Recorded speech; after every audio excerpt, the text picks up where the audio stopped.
तीनों लोकों में घूमने वाले नारायण नारायण करने वाले देवताओं के प्रिय नारद मुनि, क्या आप जानते हैं उनके जीवन में एक ऐसा पल आया था जब उन्हें एक भयानक श्राप मिला था। एक ऐसा श्राप जिसने उनकी पूरी पहचान बदल दी, जिसने उन्हें एक जगह पर कभी टिकने ही नहीं दिया। लोग कहते हैं नारद मुनि हमेशा भटकते रहते थे, पर क्या यह भटकना उनकी मर्जी थी या किसी श्राप का परिणाम? कुछ ग्रंथों में वर्णन मिलता है कि एक समय ऐसा आया जब नारद मुनि को अपने ज्ञान और भक्ति पर गर्व हो गया। उन्हें ऐसा लगा कि उनसे बड़ा कोई भक्त नहीं है, पर फिर कुछ ऐसा हुआ जिसने उनका अहंकार तोड़ दिया। उन्हें मिला एक श्राप, जिसके बाद नारद मुनि पहले जैसे कभी नहीं रहे। न उन्हें कहीं शांति मिली, न एक स्थान और न ही कहीं घर।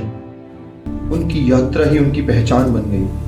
और सबसे बड़ा सवाल यह आता है कि आखिर यह श्राप उन्हें किसने दिया और क्यों? क्या यह श्राप दंड था या कोई दिव्य योजना?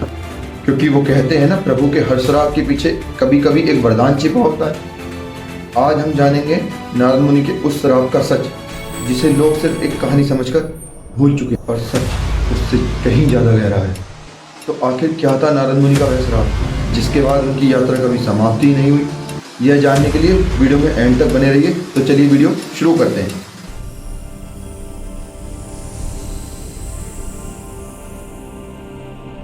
हर हर महादेव दोस्तों, वेलकम टू एस्ट्रो अवेयरनेस। मैं सुमित फिर से आज आपके सामने हाजिर हूँ।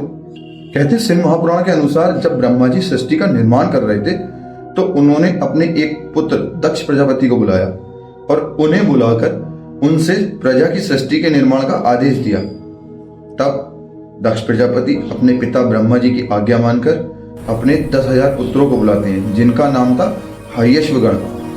उन्हें बुलाकर प्रजा की सृष्टि का आदेश देते हैं। पिता की आज्ञा मानकर वे सभी हर्यश्वगण पश्चिम दिशा की ओर नारायण सर नामक तीर्थ, जहाँ सिंधु नदी और समुद्र का संगम होता है, वहां पर पहुंचते हैं। जिस नारायण सर का वर्णन पुराणों में मिलता है वो आज के समय में गुजरात के कच्छ में स्थित है, नारायण सरोवर के नाम से, जिसे पंच पवित्र सरोवरों में से भी एक कहा गया है। तब वे सभी दक्षपुत्र वहां पहुंचने के पश्चात प्रजा सृष्टि के लिए वहां पर तप करने लगते हैं। जब यह बात नारद मुनि को पता चलती है कि सभी हर्यश्वगण प्रजा सृष्टि के लिए वहां पर तप कर रहे हैं, तो नारद तुरंत वहां पहुंचते हैं और वहां पहुंचकर नारद मुनि उन सभी हर्यश्वगणों से पूछते हैं कि तुम यहाँ पर क्या कर रहे हो।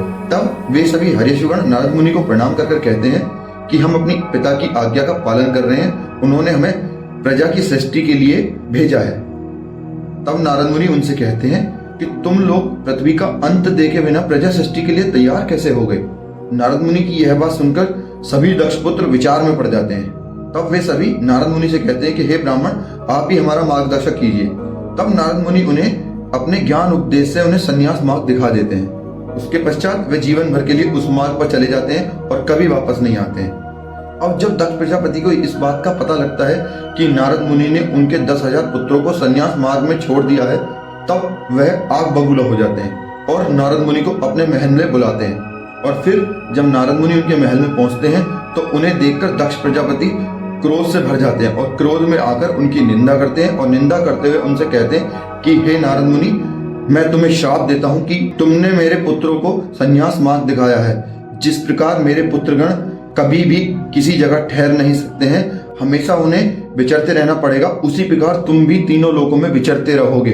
कभी भी तुम्हारा पैर स्थिर नहीं रहेगा और कहीं भी तुम्हें बैठने के लिए ठौर ठिकाना नहीं मिलेगा। तभी से दक्ष प्रजापति के श्राप के कारण नारद मुनि को कहीं आसन नहीं मिलता है और वह कहीं एक जगह ठहर नहीं पाते हैं। और शायद यही कारण है नारद मुनि इधर से उधर हमेशा भटकते रहते हैं। और शायद इसी कारण नारद मुनि को न शांति मिली, न स्थान मिला और न ही कहीं घर। और तभी से नारद मुनि बने ब्रह्मांड के संदेश वाहक। वो कहते हैं ना, प्रभु की लीला ही अपरंपार है, कोई नहीं जान पाया उनकी लीला को। उनके श्राप में भी एक लीला छिपी हुई होती है, एक ऐसा कर्तव्य छिपा होता है जो शायद हम इन आंखों से न देख पाए। अगर हम देखें तो नारद मुनि का काम है यात्रा, एक देव से दूसरे देव, एक लोक से दूसरे लोक, धर्म और ज्ञान को चलाना। अगर नारद रुक जाते तो कई लीलाएं शायद कभी शुरू ही नहीं होती। इसीलिए नारद मुनि का भटकना एक श्राप नहीं बल्कि एक दिव्य कर्तव्य है। और तभी से यह संसार उन्हें लोक संचार के नाम से भी जानता है। तो दोस्तों, कैसी लगी ये वीडियो? क्या यह जानकारी आपको पता थी?